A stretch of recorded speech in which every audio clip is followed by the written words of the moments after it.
Hej, jeg er instruktør på Fyrkatspillet i år, som hedder Gudeskatten, som handler om, at guderne har fået en stor skat af menneskene, men hvem skal egentlig have den her skat? Det er der så ikke blevet sagt noget om. Så alle guderne mødes ude i langhuset. Odin har kaldt alle guderne sammen, og så går forestillingen sådan set ud på, hvem skal have den her skat. Og årets forestilling er faktisk skrevet som et, jeg vil næsten kalde det et lystspil.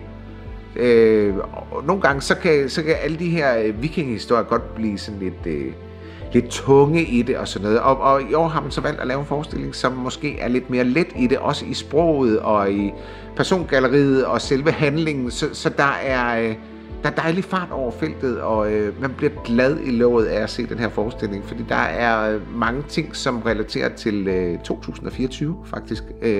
Både i handlingen og i sproget. Ikke så meget, altså vi bruger selvfølgelig ikke moderne sprog, men sådan sprogmæssigt var der nogle ting, som godt herre og fru Danmark kunne sidde derhjemme og sige til hinanden, eller at man skælder sine børn ud, og børnene svarer igen, og der er den gode og den onde. Der er alt, hvad en god historie skal have i den her forestilling.